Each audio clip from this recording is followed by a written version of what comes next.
Headed down south to the land of the pines, come my way into North Carolina. Headed up the road, way to God to my feet, headlights. Made it down the coast in 17 hours, picking me up bouquet of dogwood flowers, hoping for Raleigh, my baby tonight. Rock me, mama, like a wagon wheel. Rock me, mama, any way you feel. Hey, mama, rock me. Rock me, mama, like the wind and the rain. Rock me, mama, like a southbound train. Hey, mama, rock me, mama, like a southbound train. Heading south out of Roanoke. I called a trucker out of Philly, had a nice long toke. He's headed west through the Cumberland Gap to Johnson City, Tennessee. I gotta get before the sun. Hear my baby calling my name. I know that she's the only one. If I die in Raleigh, at least I will die free. So rock me, mama, like a wagon wheel. Rock me, mama, anyway you feel. Hey, mama, rock me. Rock me, mama, like the wind and the rain. Rock me, mama, like a southbound train. Hey, mama, rock me, mama, like a southbound train. Hey, mama, rock me, mama, like a southbound train. Hey, mama, rock me. Hey, that's Jim Cathcart and Jay trying to jam on the internet. I want to welcome everyone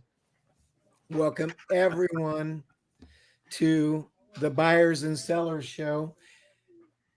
And somewhere in here, I've got some echo. There must be a program in the background playing back to me, but we're going to turn that thing off. I know what it is. That's my YouTube. Can you believe that? That was on in the background. Anyway, Jim Cathcart, the great Jim Cathcart. Welcome to the Buyers and Sellers Show.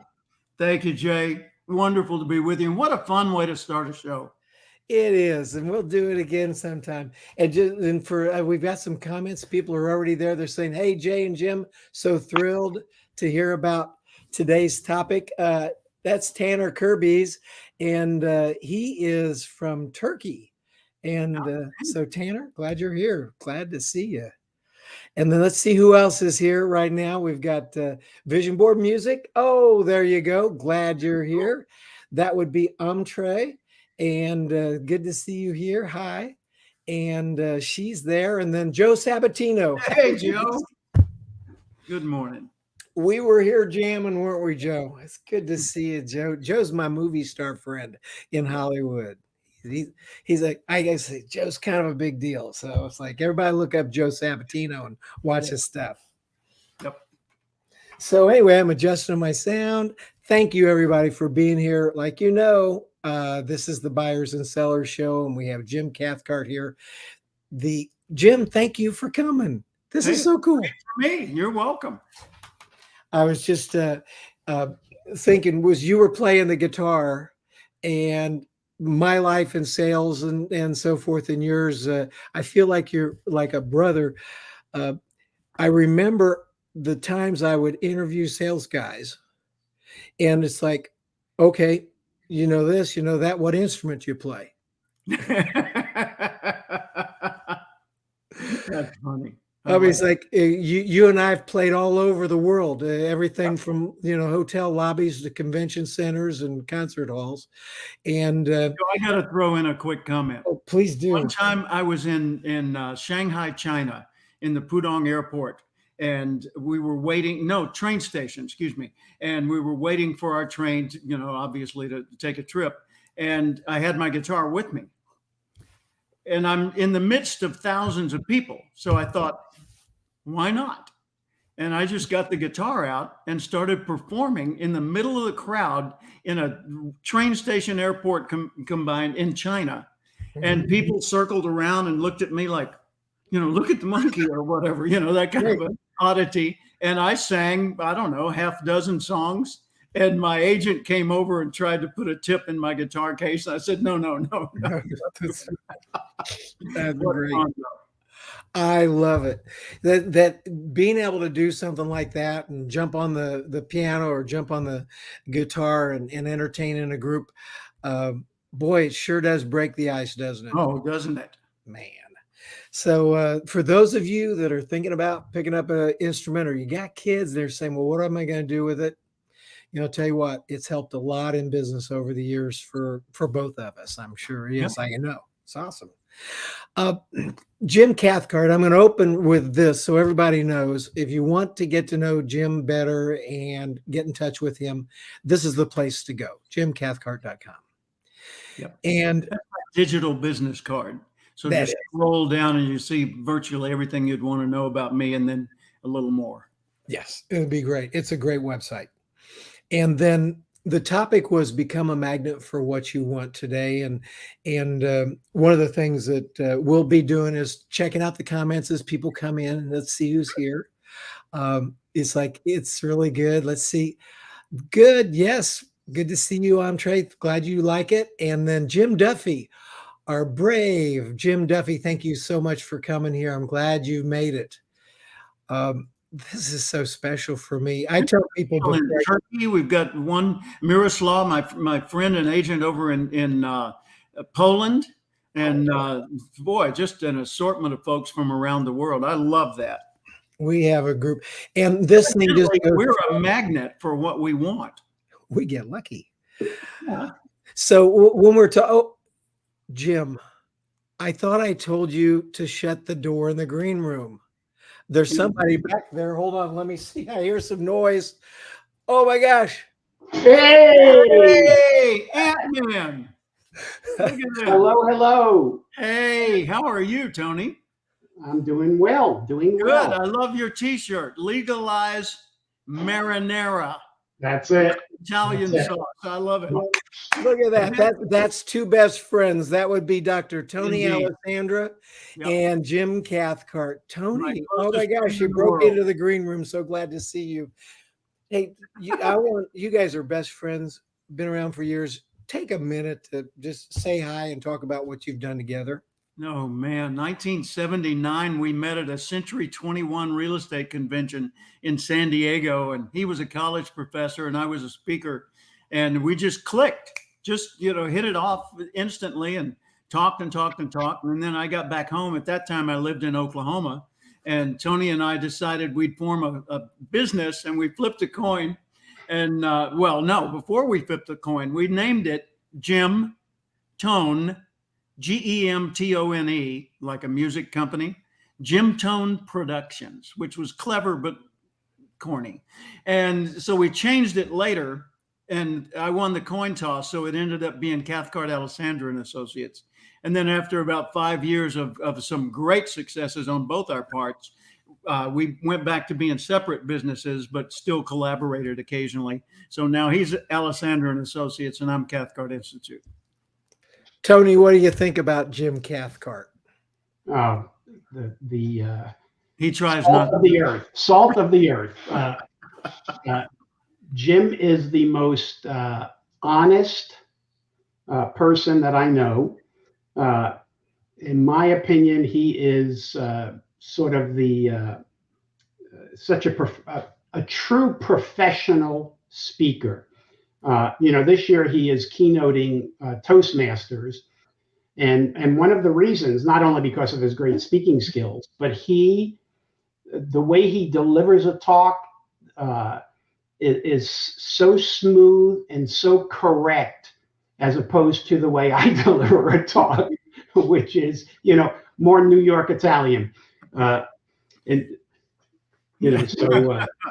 Thank you. Well, what's funny is years ago, people would call our office when we were together in La Jolla, and they'd say, which should I speak to, Jim or Tony? And our staff would say, well, do you want smooth or chutzpah? Yeah, and they also said, do you want Leave It to Beaver or Welcome Back Cotter? We've got audience members today who are saying, what are those? Yeah. That is great. And I want everybody to know this was a surprise to Jim Cathcart. He didn't know Tony was going to show No, I up. didn't. Thank you. Tony, thank you so much for showing up. Do you have any final words to say about this, Tony? Tony was on our show a few weeks ago, and I really, he's been my friend for years too. So, Yeah. anything finally to say to Jim? Yeah, I do. Jim, when are you finally moving back to San Diego? Tell everybody online, buy something today, and I'll have so much money, then I can afford to move back to San Diego. We're loving Texas, though. Yeah. Well, we're going to come visit you hopefully sometime this fall. We're thinking of driving out there. Wow. And spending. Yeah, I know it's going to be quite a drive from San Diego. Your room is ready. Yeah, your room is ready, and even if it weren't, you could have my room. Okay. I like that. All right. Tony, thanks for coming. We'll see you guys later. All right, take care. You stay. Tony, go back to the green room. There you go. Thank you. And don't eat all the fruit because Jim and I will be back there later. All right. That's funny. Good. Nice touch. Thank you. You're welcome. Thank you. You two. This has been one of the hardest shows for me to do. To say I'm almost feeling emotional because. Thank you for that. You guys, I just love you.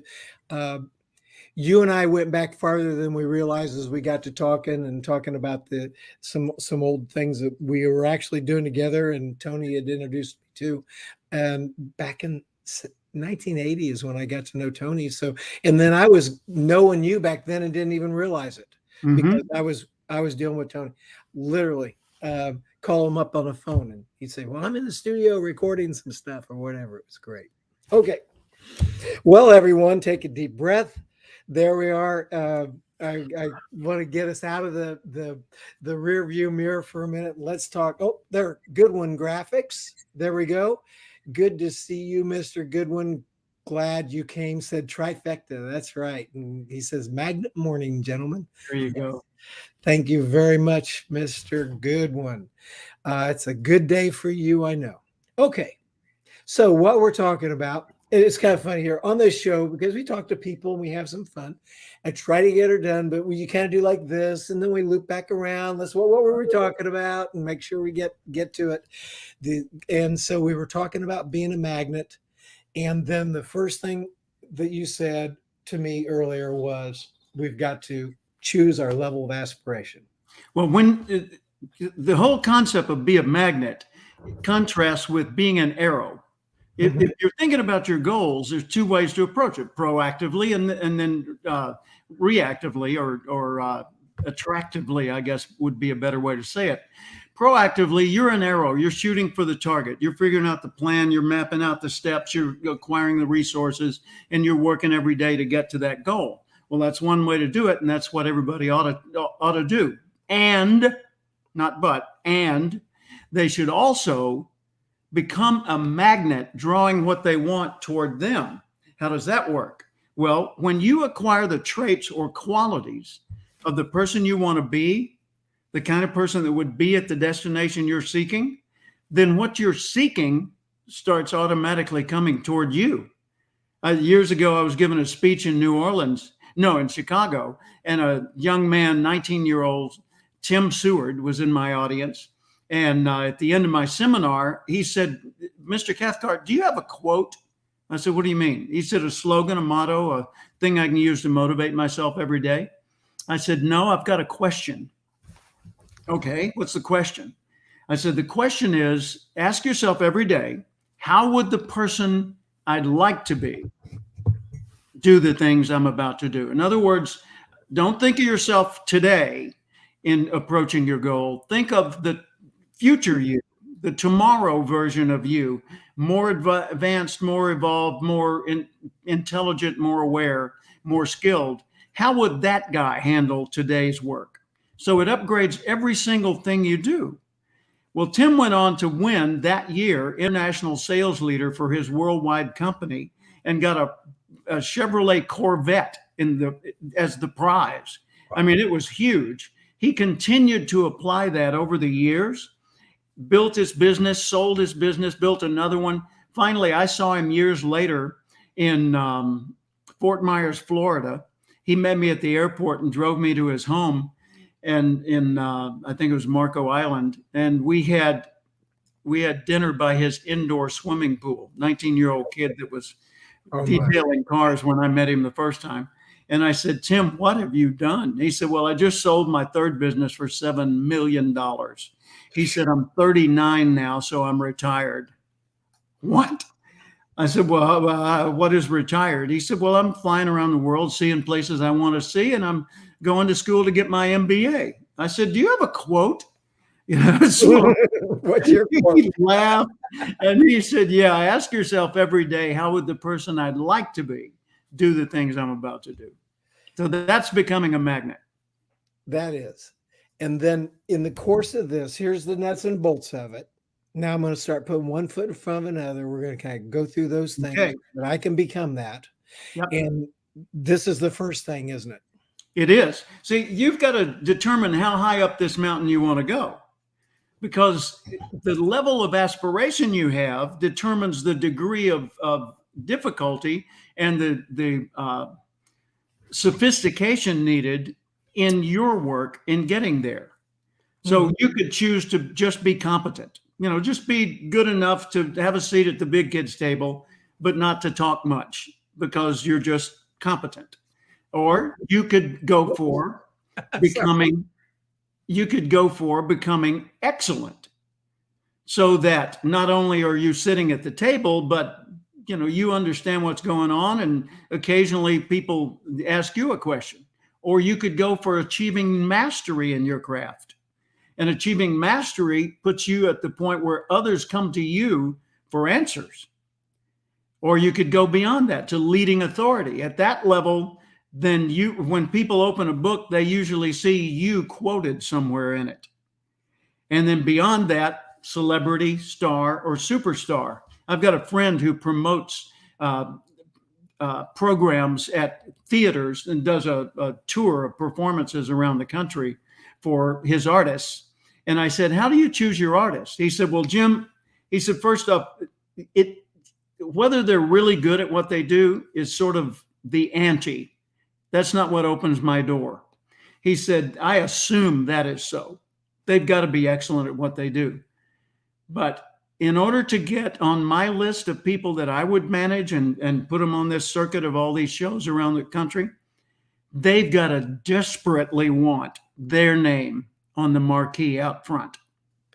In other words, their hunger for achievement has to be at the star or the superstar level if he's going to work with them. So choose, and all of these levels are fine, competency, excellence, mastery, etc. Choose the level you aspire to and then reconsider.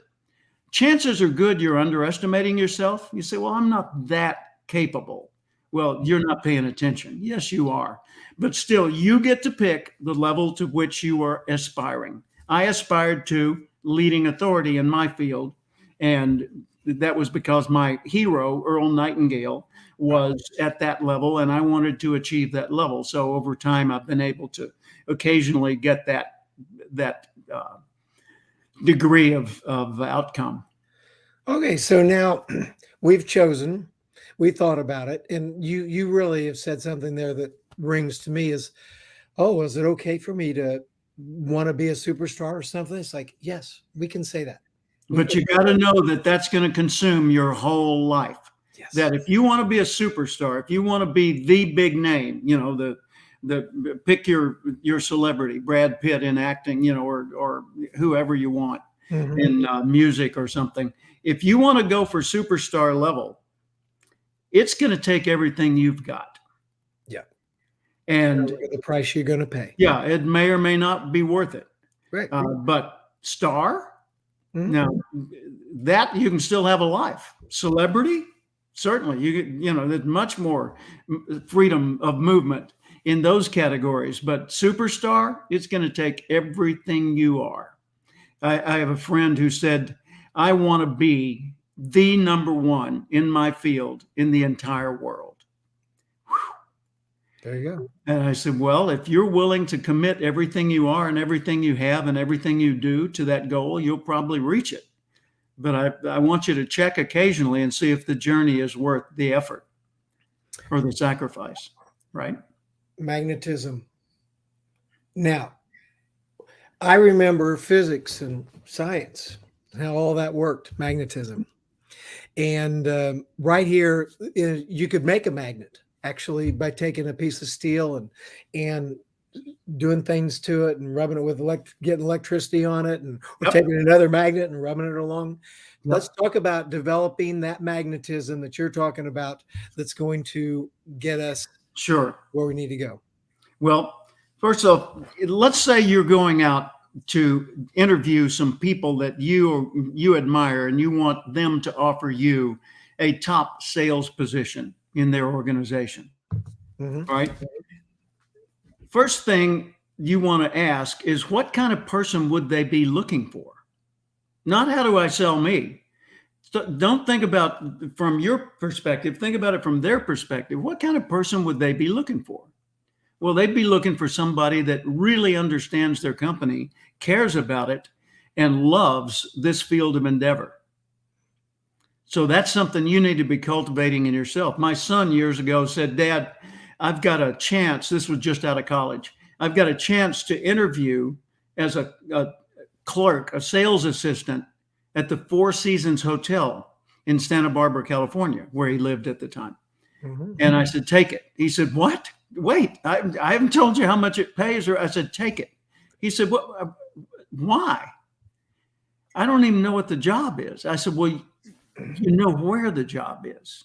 I said, let me explain. You don't go to work at a place like the Four Seasons Hotel Corporation for the entry-level pay you're going to get. You go there for the kind of person you will become if you have a career with them. He said, explain. I said, okay, this is the top of the top. This is one of the best hotel companies on earth. They work with celebrities and superstars and captains of industry and world leaders. This is the cream of the crop. So in order to work there, or stay working there, you're going to have to develop graciousness and sophistication, and you're going to have to refine the way you work and the way you relate to people in such a way that others admire you and want to work with you. I said, they will teach you how to do that. So take the job. Well, he took the job at entry-level pay, and a year later, he was promoted to the human resources department in a similar but a little bit higher position. The next year, he was promoted to training director, so he was in charge of the training program. The next year, he was promoted to employment manager, and so he was managing benefit programs and insurance and all that. The next year, he was promoted to assistant director of human resources, and then they said, hey, we're going to build a new hotel in Westlake Village, California, and he ended up moving to Westlake, where his mom and I lived at the time, and he became the human resources director for that hotel and hired every person that ever worked there up until a couple of years ago. Today, he is acting general manager of the hotel he went to work for as a clerk. Oh my gosh. He's had a 20 plus year career with one of the finest hotel companies on earth and has flown all over the country training others how to do what he does. So he grew up to be the person he aspired to be.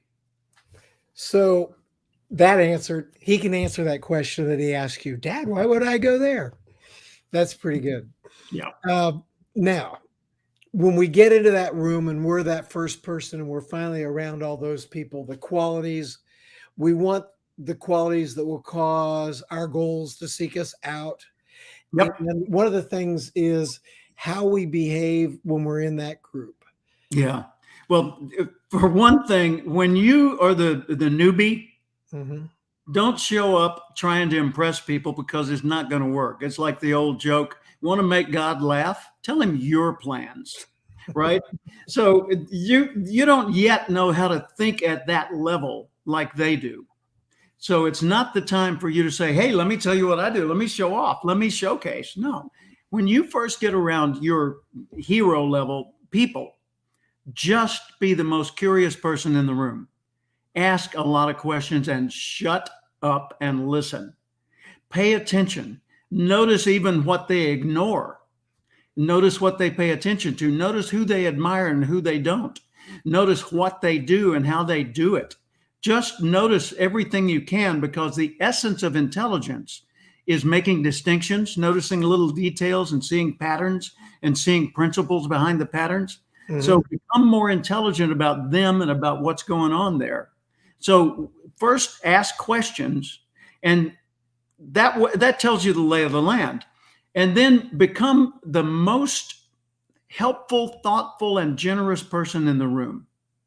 It's like when I'm going to a speaking engagement, I tell my client, in the event of an emergency during the convention, if I'm giving your keynote speech, I pledge to be the calmest person in the room. I have the microphone, so I will solve the immediate problem. I'll get people to safety. I've had to do that on a few occasions where I've had to evacuate hundreds of people from a fire and things like that. Mm-hmm. So it reassures them that I've got this, that I can handle it. So that's number one. But I lead people through a process I call going pro. So you pick your lane, you get serious about it. What does that mean? Well, you choose your level of aspiration, right? And then what you do is you look at everything you do related to your career, and you become VIDAH, more valuable to the customer in every single thing you do on every level, more intentional about everything you do, so that everything is that way because you thought about it and meant it that way, more disciplined in the way you do it and the frequency with which you do it. So you structure your day to get more of everything that matters done, more accountable. So you keep the metrics and they're obvious and you can always tell, and others can too, whether you're on the beam or not, and more honorable in the way you go about doing it. You do that and you will transform your career. Awesome. Yeah, like Joe Sabatino says, your passion. Absolutely. Because that's what drives the whole thing. Without a real affinity, a real deep-seated passion for what you're doing, you're probably only going to make it to competent and maybe not even there. I get it. And it says, yes, Jim, be more interested to be interesting. That's right. She says, yes, this is an excellent conversation. Yes, it is. Thank you. Thank you. Thank you very much. Michelle Omtre Hollis is her name. Mm-hmm. And so let's see here.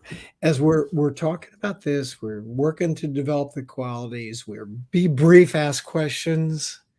It's like from a personality standpoint, we talked about. I'm gonna jump over here and say, let's look at some of the stuff that goes way back. Look at that. Wow. Remember that? Originally in Tony Alessandra's book, Non-Manipulative Selling. Exactly. And in Europe, you're way up there in expressive land. Look at that. Look at that. I love it. That's what Tony looked like at the time. Check this out. Oh my gosh. Here's one of mine. There you go. Wow. Oh my gosh. Now, didn't you do a book? You got another book back there. Show us that has a picture of you. What was that? Was the you and Tony did a long time ago? The business side of selling. The business of selling. Be your own sales manager. There you guys are. That's us. They're unbelievable. Okay, and so people that are listening along need to know that. I mean, if they know names like Earl Nightingale and Zig Ziglar and other people, you were getting Norman on board Vincent back Peale. in those days. Norman Vincent Peale. We talked about the positive thinking rallies that went around the company. That's the country, and that's where it's like those guys were hanging out. Look at that. Peale, the power of positive thinking. Yeah. Yeah, I mean, you look at all these things. Here, the classics: Think and Grow Rich. That's first edition, by the way. How to Win Friends and Influence People, Dale Carnegie. I mean, these things, these books are so good that it doesn't matter how old they are. You should read them. I should reread them, and I do occasionally. And I guarantee you they will keep you on the beam to make your life much more effective than it would have been otherwise. Amen to that. Well, I got Randall Synanon. He's from Trinidad. Randall, thanks for coming. He says, great stuff, gentlemen. Let's see who else is here. Michelle says, yeah, I want to get that. Is that worth grabbing even today? You bet. Absolutely it is. It is. And then Doug Wing. Doug Wing's dad is Hal Wing, the founder of the Little Giant Ladder Company. And Doug was a former owner. And he's like a good friend, and he's over there in Vegas, that area not Vegas. He's in Arizona, down in the Scottsdale, Phoenix. Is Phoenix and Scottsdale together? Is that where it is? Yeah. Anyway, Doug, God bless you. I'm so glad you're here. Hope you're feeling better, Doug. I know that you just went through an operation, and I certainly hope you're feeling better. By the way, Phoenix and Scottsdale and Carefree and Paradise Valley and all that. I used to own a business in Carefree, just outside of Scottsdale. And Earl Nightingale, my mentor, my hero in this field of personal development, was on 900 radio stations around the world. And when he retired to Paradise Valley. Oh, I heard him on the radio in 1972 when I was a clerk at the Little Rock, Arkansas Housing Authority, making $525 a month, overweight by 50 pounds, smoking 2 packs a day, new wife and baby at home, no college degree, no money in the bank. And here he is on the radio, and he says, if you'll spend 1 extra hour each day studying your chosen field, in 5 years or less, you'll be a national expert. That completely rearranged my belief system. I said, wait a minute, that's an hour a day, let's say 5 days a week, 50 weeks a year, 5 years, that's 1,250 hours. If I focus that on one field, one specific narrow field of study, I actually could become one of the nation's leading authorities on that subject. What do I want to do? And I didn't know. And then I thought about it for a few weeks, and it hit me, I want to do what he does. Well, I didn't know what he does. I just knew that it felt right. So I chose, and I wrote it down. It was a couple of years before I literally wrote the goal down, but I wrote the goal in 1974. By September 1, 1979, I will be a national expert on the field of in the field of personal growth. That's the way I wrote it. Mm-hmm. Well, 5 years later, I was a full-time trainer and speaker flying around the country doing seminars, and I was doing 120 seminars a year. And my business was thriving. And after that, I went on to hit further and further levels in that path.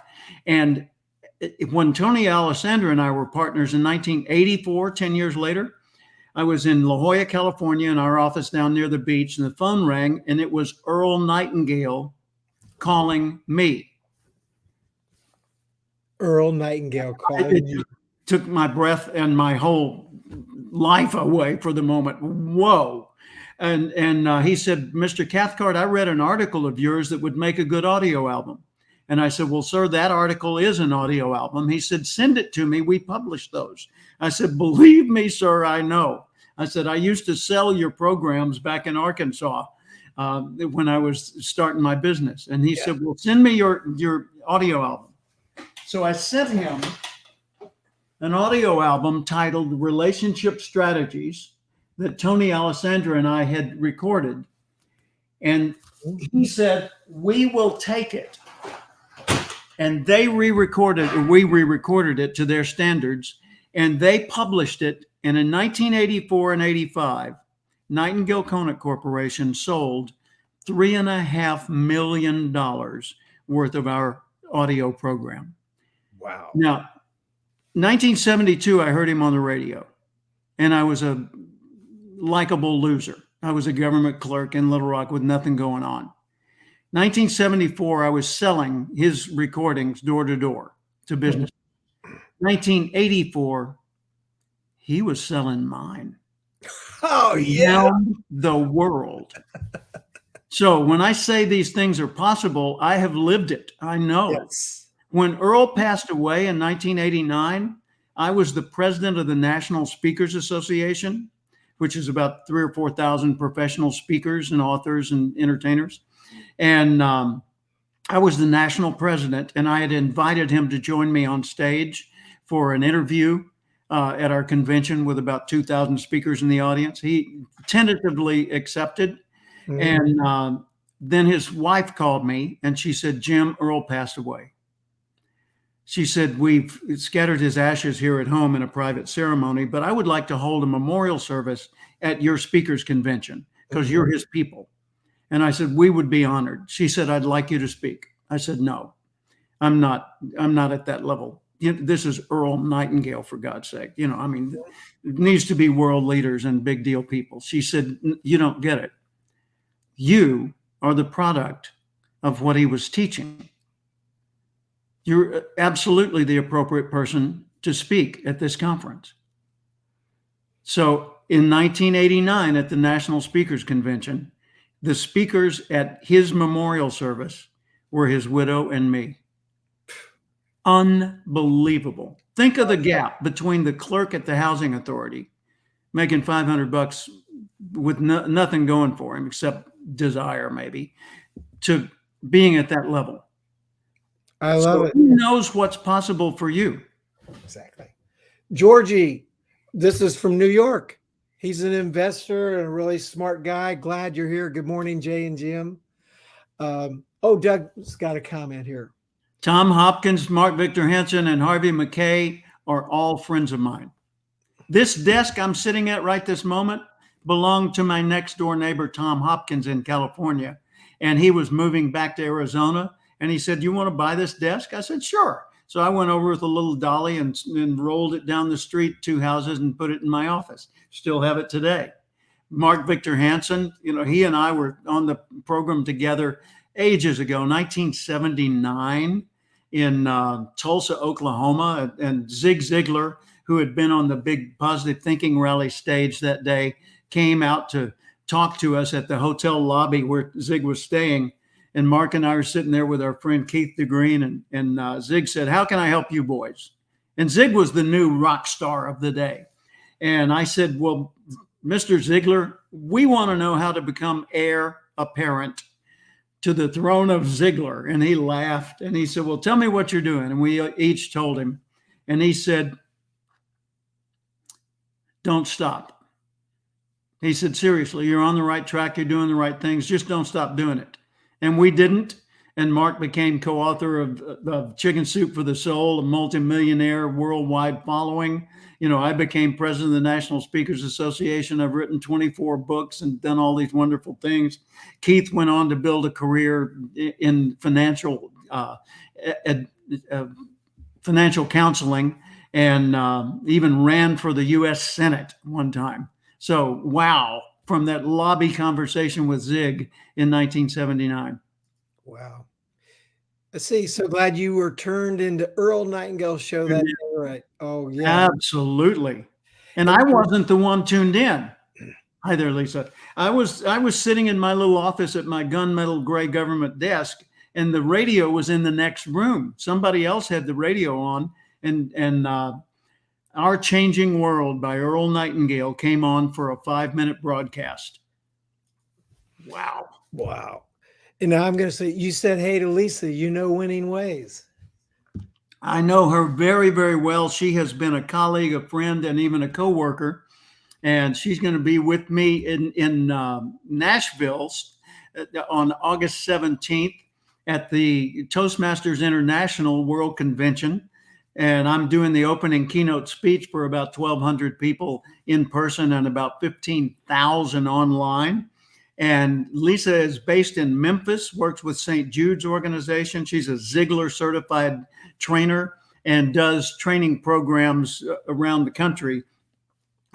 Just a wonderful person with a heart bigger than Texas. Lisa, thanks for coming. Good to see you. And Joe's loving it. He says, so impressive. Excellent.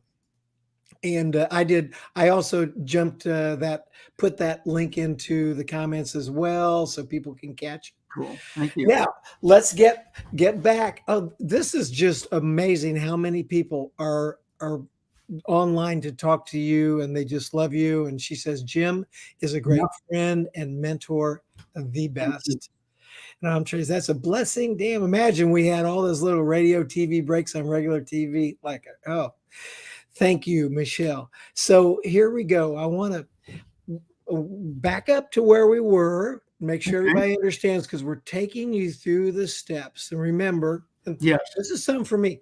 I put that expressive thing up.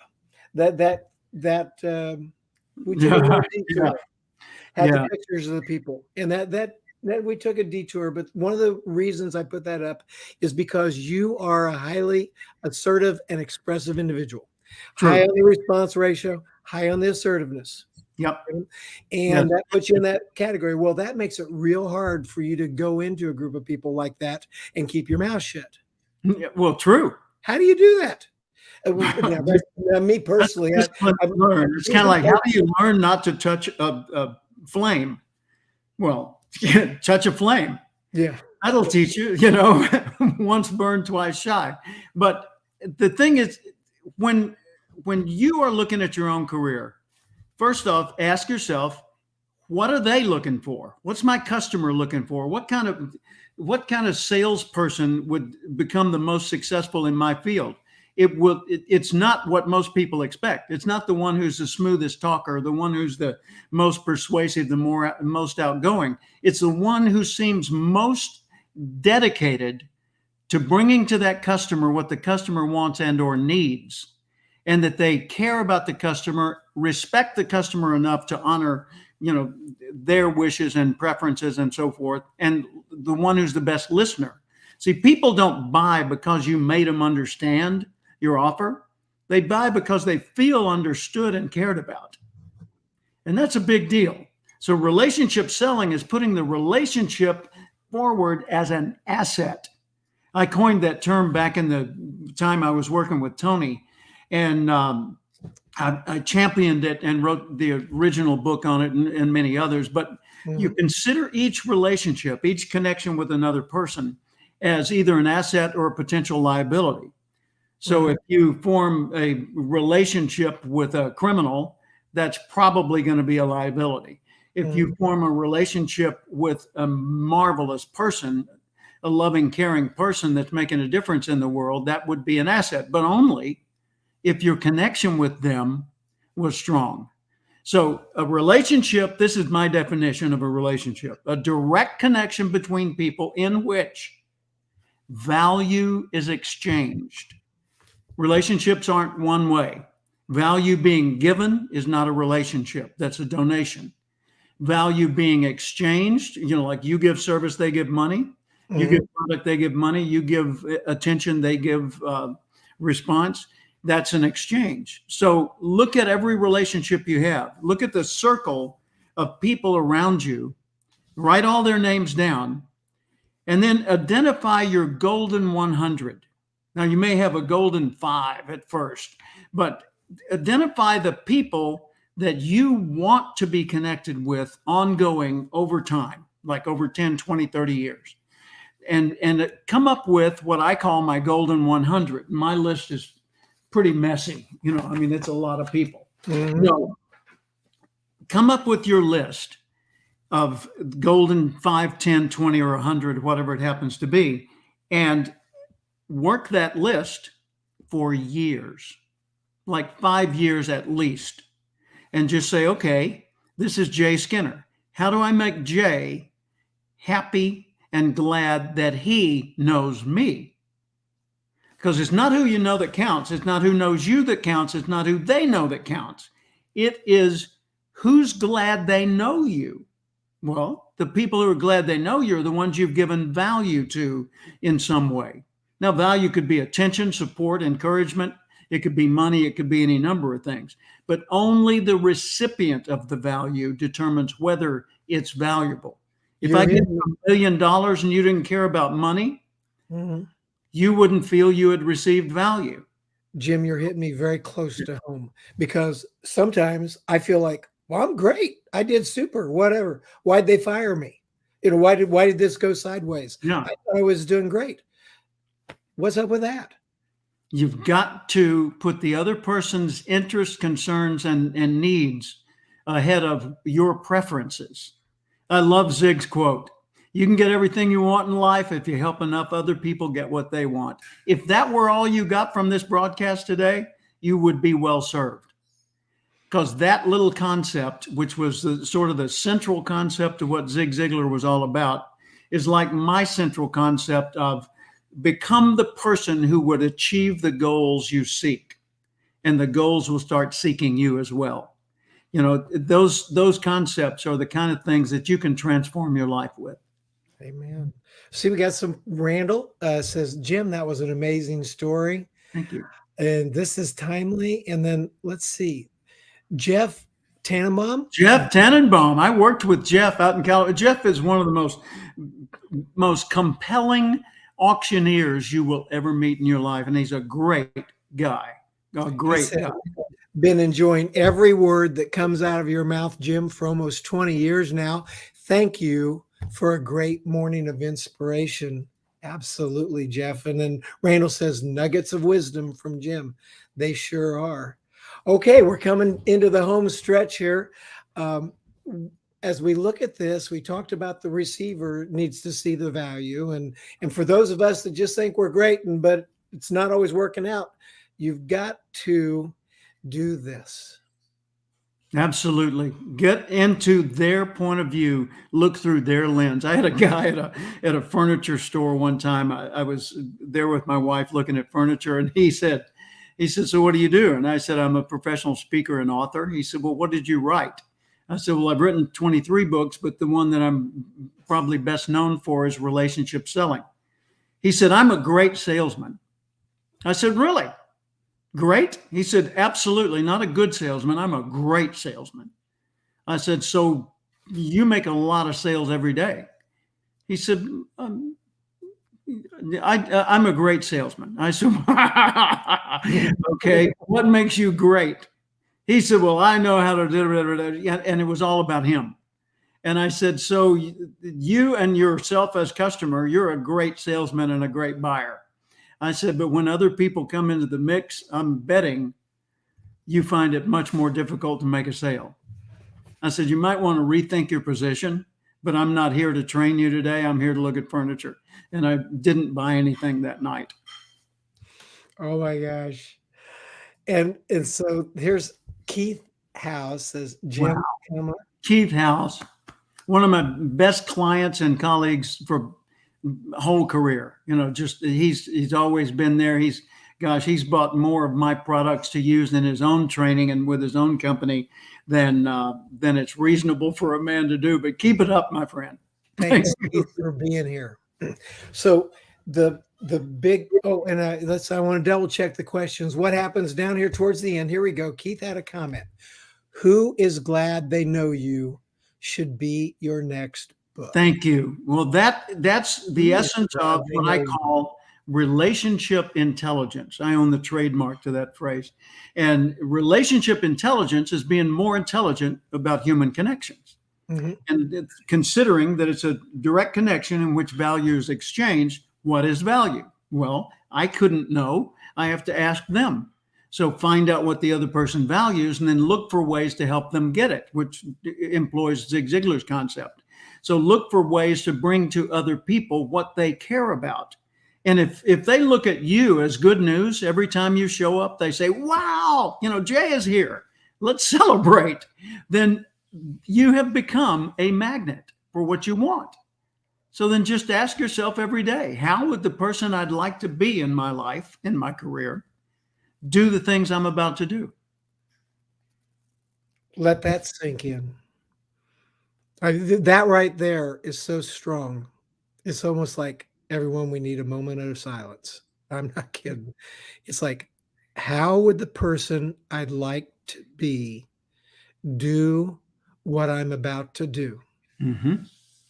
And that amount of self-awareness is where people kind of miss the boat. Maybe they think they're great at this and that, and they can sing and they can dance and they done all this stuff, but you have to slow down. Yep. Think about How would the better me Mhm. do what I'm doing? Now, am I supposed to send you a check after this? Well, it would help. Oh, I'm sure I should. It would. It would. It's You worth don't it. need to fill in the Everybody number on here is going to that have part for to. you. Just sign the check. Oh, Yeah. that's good. Okay, let's see here. If there's any other comments. Okay, Entree says, Jim is savage. Well, you must have yourself as the buyer and seller, but when someone else comes around. Okay, get some more. People are having a blast with you, Jim. This is great. There And you go. daily question. This will be in my morning routine now, Jim. Outstanding. Awesome, Outstanding. Randall.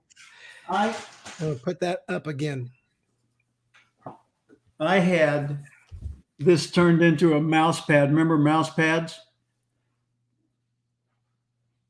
How would the person I'd like to be do the things I'm about to do? I don't have extras of these anymore. We stopped producing them, but I love having that graphic in front of me every day. That is great. Stuff like that's just wonderful. You can put it up on your mirror, anything you want. Yep. Hey, by the way, I want to mention something before we wrap. That is, I've got a brand new book coming out with Dennis Madden, my friend from the automotive industry, and it's called High Rev for Small Business. So folks can get that for 99 cents, the Kindle version of it right now. So please, I'm gonna go to Amazon. Let me put that. Let me put that link in for that. Okay. And people can get that. This is the front of the book. Yep. And it comes out August 31, but they can get the Kindle version, right away. Banners, comments. I'm going to put that link in there. Boom.